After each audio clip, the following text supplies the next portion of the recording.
कश्मीर के घने जंगल में एक आदमी गहरी नींद में सो रहा था। सुलेमान शाह, जिसे दुनिया हाफिज मूसा के नाम से जानती थी। और तभी एक गोली चलने की आवाज आती है और हाफिज मूसा वहीं ढेर हो जाता है। इस गोली को चलाने वाला कोई आम आदमी नहीं था। ये थे भारतीय सेना के पैरा SF के जबरदस्त कमांडो मेजर विक्रम सिंह। लेकिन कहानी यहीं खत्म नहीं होती, क्योंकि हाफिज मूसा कोई मामूली आदमी नहीं था। वो पाकिस्तान आर्मी के एलीट SSG ग्रुप का एक हाईली ट्रेंड ऑफिसर था। अब सवाल यह है, पाकिस्तान का एक SSG ऑफिसर कश्मीर के घने जंगल में क्या कर रहा था और भारतीय पैरा कमांडोज ने उस पर गोली क्यों चलाई? इस राज से पर्दा उठाता है ऑपरेशन महादेव। अगर आपको सच जानना हो तो पूरी वीडियो जरूर देखिए और बने रहिए हमारे साथ।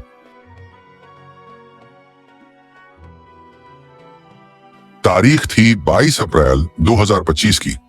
कश्मीर के वैसन वैली में पर्यटक घूम रहे थे।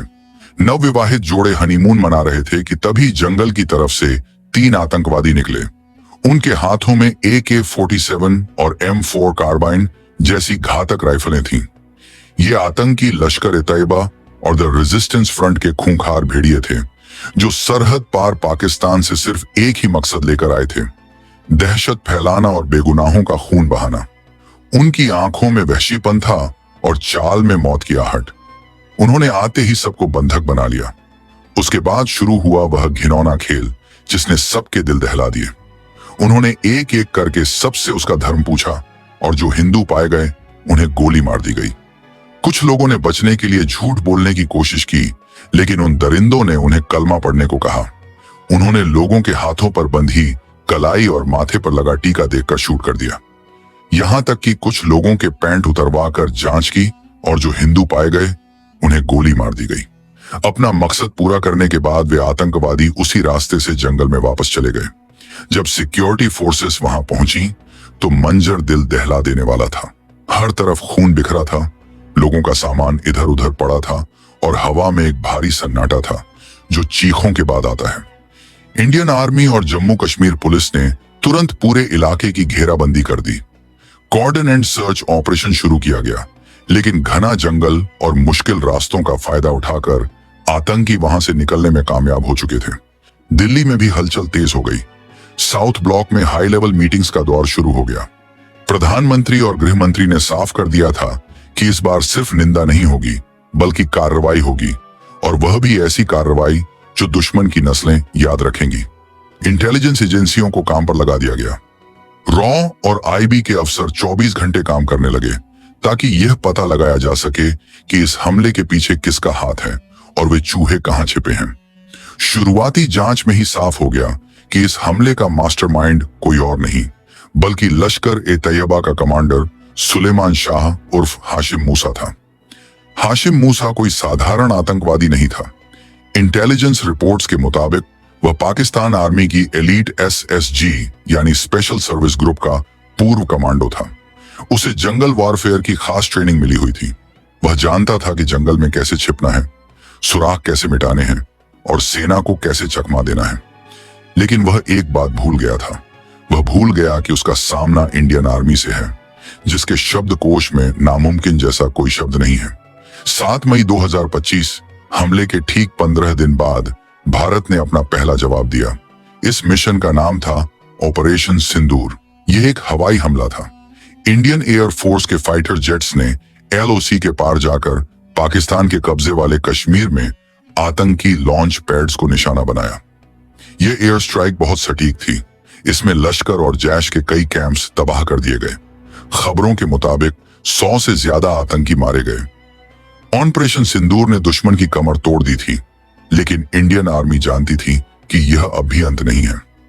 ऑपरेशन सिंदूर एक बड़ी सफलता थी, लेकिन बैसारण हमले के असली गुनहगार, जिन्होंने अपने हाथों से गोलियां चलाई थीं, वे अभी भी जिंदा थे। सुलेमान शाह और उसके 2 साथी अबू हमजा और यासिर अभी भी कश्मीर की धरती पर मौजूद थे। इंटेलिजेंस ब्यूरो और RAW लगातार अपनी कोशिशों में लगे हुए थे। उन्होंने अपना ह्यूमन इंटेलिजेंस नेटवर्क एक्टिवेट कर दिया था। कश्मीर के हर गांव, हर ढाणी में मुखबिरों का जाल बिछा दिया गया था। लेकिन सुलेमान शाह इतना चालाक था कि वह किसी भी स्थानीय कश्मीरी पर भरोसा नहीं कर रहा था। उसे डर था कि कोई मुखबिरी कर देगा, इसलिए उसने आबादी वाले इलाकों से पूरी तरह दूरी बना ली थी। जुलाई का महीना शुरू हो चुका था। कश्मीर में मानसून दस्तक दे चुका था। पहाड़ों पर बारिश हो रही थी और ठंड बढ़ गई थी। ऐसे मौसम में जंगल में खुले आसमान के नीचे रहना बहुत मुश्किल होता है। शायद इसी मजबूरी ने उन्हें गलती करने पर मजबूर कर दिया। इंडियन आर्मी की चिनार कोर, जो कश्मीर में ऑन ऑपरेशंस के लिए जिम्मेदार है, ने अपनी स्ट्रेटजी बदली। उन्होंने तकनीक के साथ साथ ह्यूमन इंटेलिजेंस पर ज्यादा जोर देना शुरू किया। सेना जानती थी कि जंगल में कोई भी हलचल वहां रहने वाले खानाबदोशों यानी गुज्जर बकरवालों से नहीं छिप सकती। ये चरवाहे अपनी भेड़ों को चराने के लिए गर्मियों में ऊंचाई वाले इलाकों में जाते हैं और जंगल के चप्पे चप्पे से वाकिफ होते हैं। सेना ने इन बकरवालों के साथ संपर्क साधा और उन्हें विश्वास में लिया। उन्हें बताया गया कि ये आतंकी न सिर्फ देश के दुश्मन हैं, बल्कि कश्मीरी आवाम के भी दुश्मन हैं। जुलाई के दूसरे हफ्ते में इंटेलिजेंस को एक बहुत हल्का लेकिन अहम सुराग मिला। एक सैटेलाइट फोन का सिग्नल इंटरसेप्ट किया गया। यह सिग्नल सिर्फ कुछ सेकंड के लिए ऑन हुआ था और फिर बंद हो गया, लेकिन इंडियन आर्मी की सिग्नल कोर के लिए ये कुछ सेकंड ही काफी थे। उन्होंने उस सिग्नल की लोकेशन को ट्रायंगुलेट किया।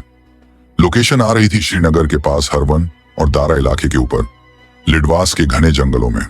यह वही इलाका था जिसका शक सेना को पहले से था। लिडवास दाचीगाम नेशनल पार्क के अंदर एक बहुत ऊंचाई वाला इलाका है, जो लगभग 3000 मीटर की ऊंचाई पर स्थित है। यहां पहुंचना आसान नहीं है। यहां कोई सड़क नहीं जाती, सिर्फ पगडंडियां हैं, जो बारिश में और भी खतरनाक हो जाती हैं। जैसे ही यह लोकेशन ट्रेस हुई, सेना मुख्यालय में हलचल तेज हो गई। नॉर्दर्न कमांड के कमांडर और चिनार कोर के जीओसी ने तुरंत एक ऑपरेशनल प्लान तैयार किया। इस बार गलती की कोई गुंजाइश नहीं थी। अगर आतंकी वहां थे तो उन्हें वहां से जिंदा निकलने का कोई रास्ता नहीं मिलना चाहिए था। इस मिशन के लिए सबसे बेहतरीन जवानों को चुना गया। यह काम था पैरा स्पेशल फोर्सेस का 4 पैरा SF, जिन्हें उनके अदम्य साहस के लिए जाना जाता है। उन्हें इस ऑपरेशन की कमान सौंपी गई। उनके साथ जम्मू कश्मीर पुलिस का स्पेशल ऑपरेशंस ग्रुप यानी SOG और CRPF की वैली QAT यानी क्विक एक्शन टीम भी शामिल थी। यह एक जॉइंट ऑपरेशन था जिसमें हर फोर्स की अपनी भूमिका थी। प्लान यह था कि आतंकियों को चारों तरफ से घेरा जाएगा, लेकिन यह इतना आसान नहीं था। जंगल इतना घना था कि 2 कदम दूर खड़ा इंसान भी दिखाई नहीं देता था। ऊपर से खराब मौसम और बारिश ने चुनौती को और बढ़ा दिया था, लेकिन हमारे जवानों के हौसले हिमालय से भी ऊंचे थे। उन्हें पता था कि वे किसके पीछे जा रहे हैं, उस शैतान के पीछे जिसने बच्चों और औरतों पर गोलियां चलाई थीं। हर जवान के मन में बस एक ही बात थी, आज नहीं तो कभी नहीं। ऑपरेशन का नाम रखा गया ऑपरेशन महादेव। यह नाम भगवान शिव के नाम पर था, जो संहार के देवता माने जाते हैं, और साथ ही उस महादेव पीक के नाम पर भी, जिसके करीब यह ऑपरेशन होने वाला था। नाम ही काफी था बताने के लिए कि दुश्मनों का अंजाम क्या होने वाला है। 16 जुलाई से 31 जुलाई के बीच का समय तय किया गया। सेना ने धीरे धीरे बिना किसी शोर के अपनी टुकड़ियों को जंगल की तरफ भेजना शुरू किया। यह एक सर्च एंड डिस्ट्रॉय मिशन था। जवानों को साफ निर्देश थे, सरप्राइज एलिमेंट खत्म नहीं होना चाहिए। दुश्मन को भनक भी नहीं लगनी चाहिए कि मौत उनके दरवाजे पर दस्तक देने आ रही है। जुलाई का महीना अपने आखिरी दौर में था, लेकिन ऑपरेशन महादेव अब अपने सबसे रोमांचक मोड़ पर पहुंच चुका था। दाची गांव के जंगलों में सन्नाटा था, लेकिन यह सन्नाटा किसी तूफान के आने का संकेत था। 4 पैरा SF और SOG की टीमें जंगल के अलग अलग रास्तों से लिडवास की तरफ बढ़ रही थीं। उनके पास अत्याधुनिक उपकरण थे, night vision goggles, thermal imager और ड्रोन्स। लेकिन घने पेड़ों की वजह से ड्रोन्स का इस्तेमाल बहुत सीमित था। सबसे बड़ा हथियार उनकी अपनी आंखें और कान थे। खुफिया जानकारी पुख्ता थी। एक स्थानीय बकरवाल ने पुलिस को बताया था कि उसने जंगल के ऊपरी हिस्से में 3 अनजान लोगों को देखा है, जो फौजियों जैसी वर्दी में नहीं थे, लेकिन उनके पास बड़े हथियार थे और वे कश्मीरी नहीं लग रहे थे। ये जानकारी उस सैटेलाइट फोन इंटरसेप्ट से मेल खा रही थी। अब पहेली के टुकड़े जुड़ने लगे थे। बकरवाल ने बताया कि वे लोग एक प्राकृतिक गुफा के पास तंबू लगाकर रह रहे हैं, जो एक नाले के किनारे है। यह जगह टैक्टिकल दृष्टि से बहुत महत्वपूर्ण थी। ऊंचाई पर होने की वजह से वहां से नीचे आने वाले किसी भी रास्ते पर नजर रखी जा सकती थी। सुलेमान शाह ने अपनी छिपने की जगह बहुत सोच समझकर चुनी थी। वहां से वह आसानी से देख सकता था कि कोई सेना की टुकड़ी ऊपर आ रही है या नहीं। यही वजह थी कि सेना ने दिन के उजाले में सीधा हमला करने के बजाय रात के अंधेरे और खराब मौसम का फायदा उठाने का फैसला किया। 27 जुलाई की रात आसमान में घने बादल थे और हल्की बारिश हो रही थी। चांद की रोशनी भी बादलों के पीछे छिपी थी। जंगल में घना अंधेरा था। यही वह वक्त था जिसका हमारे जवान इंतजार कर रहे थे। मेजर विक्रम अपनी टीम को लीड कर रहे थे। उन्होंने इशारों में अपनी टीम को आगे बढ़ने का आदेश दिया। वे जीपीएस का इस्तेमाल कर रहे थे ताकि रास्ता न भटके। चढ़ाई बहुत खड़ी थी। कई जगहों पर उन्हें रस्सियों का सहारा लेना पड़ा। हर कदम पर फिसलन थी। एक छोटी सी गलती और वे सैकड़ों फीट नीचे खाई में गिर सकते थे। लेकिन उनकी ट्रेनिंग ऐसी थी कि वे पहाड़ों पर भी चीते की फुर्ती से चल सकते थे। मेजर विक्रम को पता था कि वे किल जोन के करीब पहुंच रहे हैं। उन्होंने अपनी टीम को 2 हिस्सों में बांट दिया। एक टीम, जिसे अल्फा कहा गया, वह सीधे रास्ते से जा रही थी, जबकि दूसरी टीम ब्रावो पीछे के रास्ते से यानी पहाड़ की दूसरी तरफ से ऊपर चढ़ रही थी। मकसद यह था कि अगर आतंकी भागने की कोशिश करें तो वे ब्रावो टीम के जाल में फंस जाएं। ये क्लासिक हैमर एंड एनेविल टैक्टिक थी। एक तरफ से हथौड़ा मारो और दूसरी तरफ निहाई पर रखकर कुचल दो। रात के करीब 3 बज रहे थे। ठंड हड्डी तक कंपा देने वाली थी, लेकिन जवानों के शरीर में एड्रेनालिन दौड़ रहा था, जिससे उन्हें ठंड का एहसास नहीं हो रहा था। तभी अल्फा टीम के लीड स्काउट ने हाथ उठाकर रुकने का इशारा किया। उसने अपने थर्मल इमेजर में कुछ देखा था। लगभग 200 मीटर की दूरी पर पेड़ों के झुरमुट के बीच उसे 3 हीट सिग्नेचर्स दिखाई दिए, यानी 3 जीवित प्राणी। क्या वे जानवर थे या वही थे जिनकी तलाश थी? मेजर ने ध्यान से स्क्रीन पर देखा। 2 आकृतियां लेटी हुई थीं, शायद सो रही थीं, और एक आकृति बैठी हुई थी जिसके हाथ में कुछ लंबा सा था, एक राइफल। यह सेंट्री था, पहरेदार। अब कोई शक नहीं था, ये वही आतंकी थे। सुलेमान शाह ने अपनी सुरक्षा के लिए पहरा लगा रखा था। मेजर विक्रम ने तुरंत हेडक्वार्टर्स को रेडियो पर मैसेज भेजा, contact established, target in sight. Headquarters से आदेश मिला, proceed with caution, take them out. अब सवाल यह था कि हमला कैसे किया जाए। अगर वे गोली चलाते तो आवाज से बाकी दोनों जाग जाते और जवाबी कार्रवाई शुरू कर देते। अंधेरे में गोलीबारी बहुत खतरनाक हो सकती थी। मेजर ने स्नाइपर को पोजीशन लेने का इशारा किया। स्नाइपर ने अपनी लॉन्ग रेंज राइफल को सेट किया और साइलेंसर चेक किया। उसका निशाना उस बैठे हुए पहरेदार पर था। उसे एक ही शॉट में ढेर करना था ताकि वह शोर न मचा सके। उधर ब्रावो टीम भी अपनी पोजीशन पर पहुंच चुकी थी। उन्होंने पीछे के सारे रास्ते ब्लॉक कर दिए थे। अब ये आतंकी एक ऐसे पिंजरे में थे जिसकी चाबी इंडियन आर्मी के पास थी। जंगल में सन्नाटा इतना गहरा था कि बारिश की बूंदों की आवाज भी साफ सुनाई दे रही थी। हर जवान की उंगली ट्रिगर पर थी, सांसें थमी हुई थीं। वह पल आ गया था जब महीनों की मेहनत, खुफिया जानकारी और सब्र का फल मिलने वाला था। सुलेमान शाह, जो खुद को पाकिस्तान का सबसे बेहतरीन कमांडो मानता था, आज अपनी जिंदगी की सबसे बड़ी गलती कर बैठा था। उसने इंडियन आर्मी के धैर्य को उसकी कमजोरी समझ लिया था। वह नहीं जानता था कि भारतीय सेना जब आती है तो तूफान की तरह आती है। अचानक जंगल में एक सूखी टहनी टूटने की आवाज आई, शायद हवा से या किसी जानवर के चलने से। वह पहरेदार चौकन्ना हो गया। उसने अपनी राइफल उठाई और अंधेरे में इधर उधर देखने लगा। क्या उसे भनक लग गई थी? क्या ऑपरेशन खतरे में पड़ गया था? मेजर विक्रम का दिल तेजी से धड़कने लगा। अगर उसने गोली चला दी तो सरप्राइज खत्म हो जाएगा। स्नाइपर ने अपनी सांस रोकी। क्रॉस हेयर सीधे उस पहरेदार के सिर पर था। मेजर ने धीरे से विस्पर किया, होल्ड फायर, होल्ड।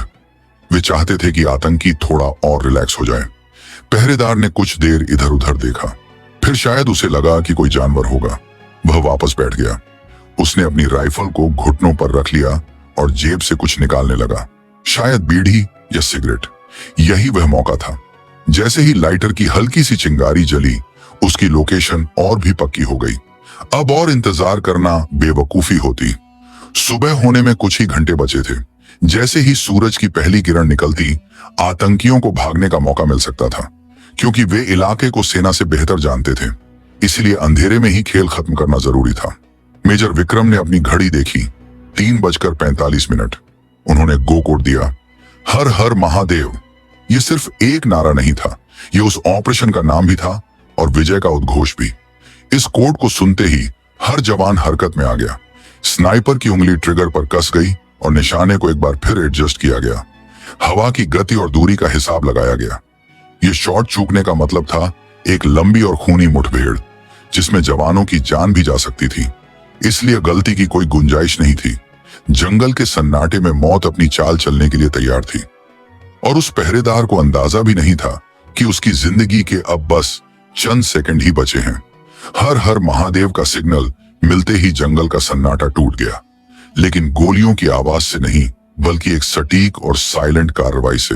स्नाइपर की राइफल से एक दबी हुई आवाज निकली, पफ, और उसी पल वह बैठा हुआ पहरेदार जो यासिर उर्फ हमजा अफगानी था, बिना किसी आवाज के पीछे लुढ़क गया। गोली सीधे उसके दिमाग में लगी थी। उसे संभलने, चीखने या अपनी राइफल उठाने का एक सेकंड भी नहीं मिला। उसका लाइटर उसके हाथ से गिर गया और बुझ गया, लेकिन उस गिरने की आवाज ने तंबू के अंदर सो रहे बाकी 2 आतंकियों को जगा दिया। सुलेमान शाह और अब्बू हमजा दोनों कच्चे खिलाड़ी नहीं थे। हल्की सी आहट होते ही उनकी नींद खुल गई। उन्हें तुरंत एहसास हो गया कि कुछ गड़बड़ है।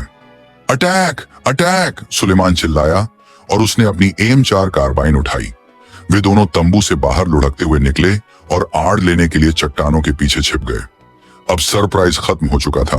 अब यह एक सीधा मुकाबला था। फायर फाइट शुरू हो चुकी थी। अल्फा टीम ने उन पर गोलियों की बौछार कर दी।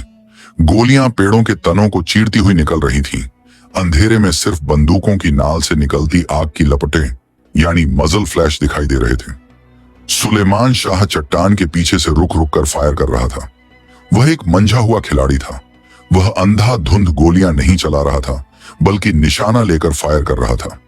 उसकी गोलियां मेजर विक्रम के बहुत करीब से गुजरी। कवर लो, कवर लो, मेजर चिल्लाए। जवान पेड़ों और पत्थरों की आड़ लेकर जवाबी कार्रवाई कर रहे थे। सुलेमान चिल्ला रहा था, अपने साथी को निर्देश दे रहा था। वह पश्तो और उर्दू मिक्स भाषा में गालियां दे रहा था और कह रहा था कि वह जिंदा हाथ नहीं आएगा। वह ग्रेनेड फेंकने की कोशिश कर रहा था। उसने एक ग्रेनेड का पिन निकालकर फेंका। बम, एक जवान चिल्लाया। ग्रेनेड फटने की जोरदार आवाज हुई और मिट्टी पत्थर हवा में उड़ गए। गनीमत रही कि कोई जवान उसकी चपेट में नहीं आया। मुकाबला भीषण होता जा रहा था।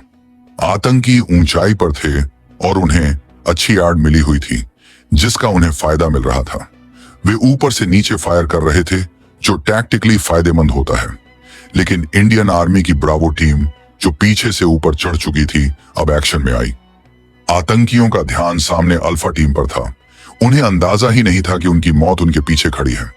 ब्रावो टीम ने ऊंचाई से नीचे की ओर फायर खोला। अब आतंकी 2 तरफ से घिर चुके थे।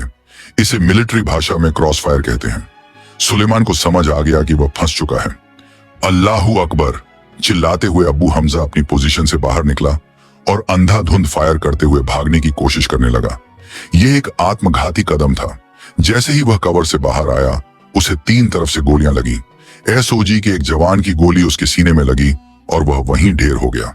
अब बचा था सिर्फ एक मास्टरमाइंड, सुलेमान शाह। वह अकेला था, घिरा हुआ था, लेकिन उसने हार नहीं मानी। वह जानता था कि अगर वह पकड़ा गया तो उसे बहुत राज उगलने पड़ेंगे और फिर फांसी होगी। उसके लिए लड़ते हुए मरना बेहतर था। उसने अपनी पोजीशन बदली और एक बड़ी चट्टान के पीछे जा छिपा। वहां से उसने रुक रुक कर फायर करना जारी रखा।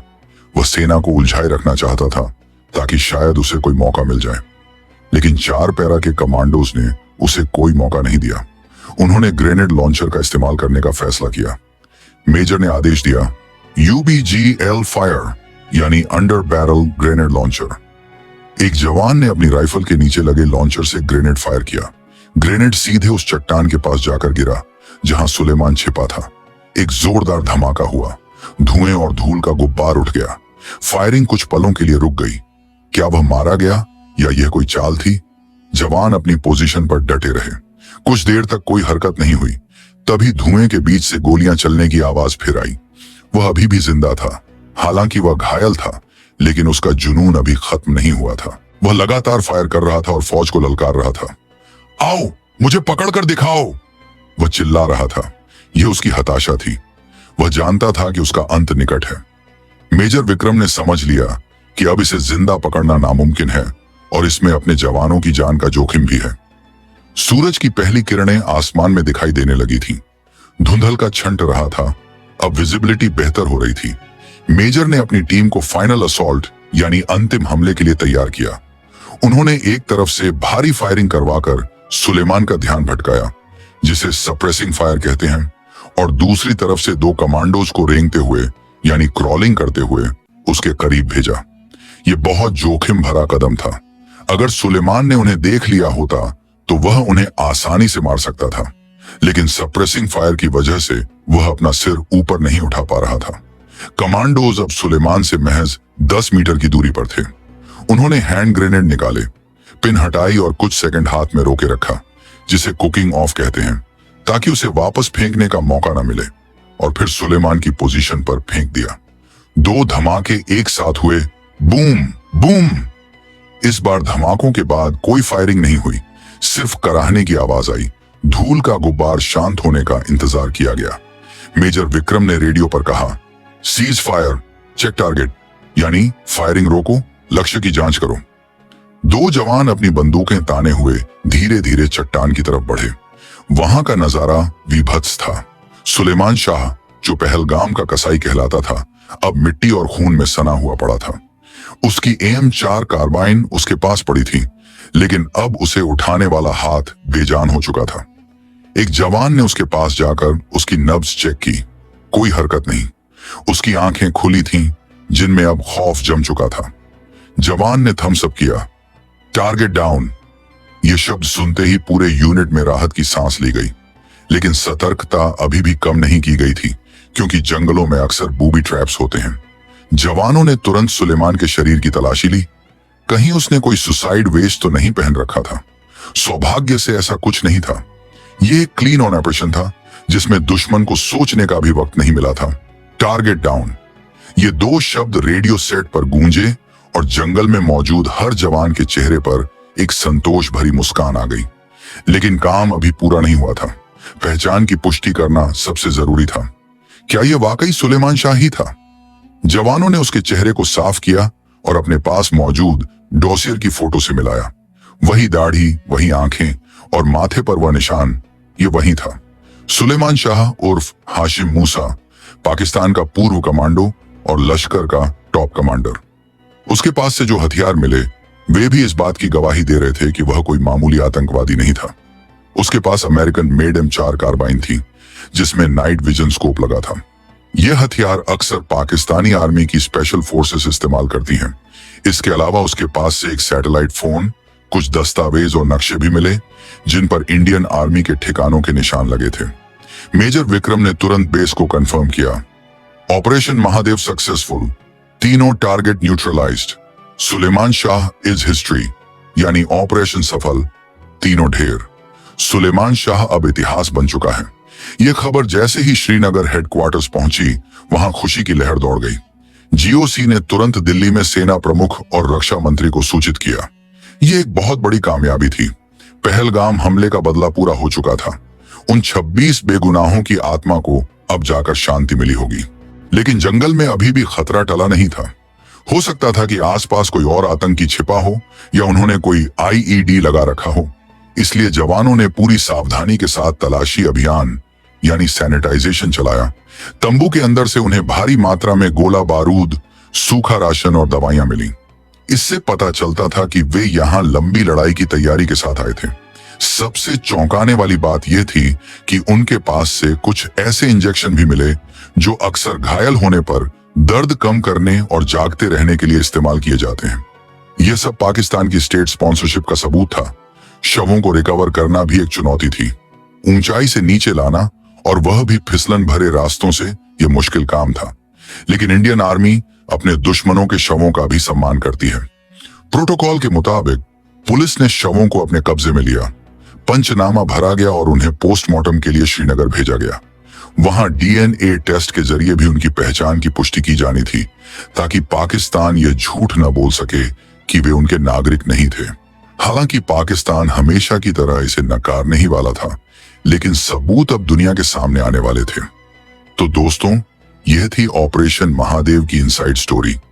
एक ऐसा ऑपरेशन जिसने साबित कर दिया कि नया भारत घर में घुसकर भी मारता है और जंगल में ढूंढकर भी।